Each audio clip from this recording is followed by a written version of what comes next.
Qu'est-ce que la mondialisation en géographie? Donc, la mondialisation en géographie, c'est un processus continu d'augmentation et de facilitation des échanges à travers le monde.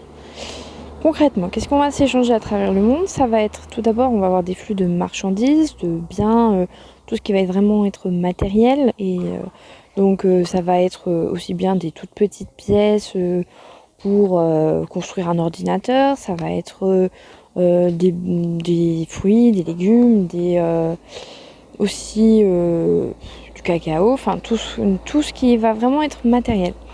En sachant quand même que ces flux de marchandises, du coup, pour produire par exemple un ordinateur, ou une voiture, on va vraiment faire voyager différents petits éléments à travers le monde.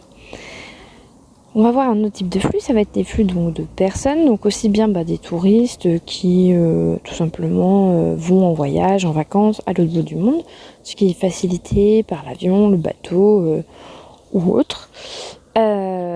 Et ça va être aussi des personnes qui vont pour le travail, donc pour par exemple un congrès, un voyage d'affaires, mais aussi pour une durée plus longue parfois. Parfois, voilà, des personnes qui vont travailler à l'année ailleurs, à l'autre bout du monde, ça existe. Il y a aussi donc des flux qu'on va dire immatériels, c'est-à-dire c'est des flux qu'on ne va pas voir directement. C'est-à-dire que quand vous avez, si vous voulez, une marchandise ou une personne, vous allez le voir.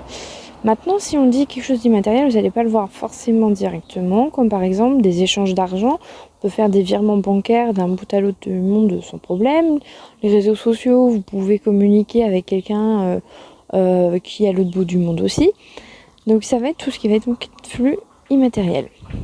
Donc ces flux immatériels, donc on va avoir de l'argent, mais aussi des modes de vie, finalement des choses que on peut voir par exemple dans les séries, les dessins animés ou autres, les films aussi, et on va essayer de le reproduire chez soi.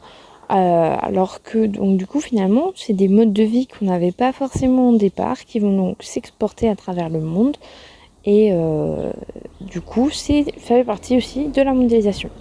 Donc cette mondialisation, elle est donc à l'échelle du monde, et donc avec des échanges de marchandises, de personnes et de choses immatérielles.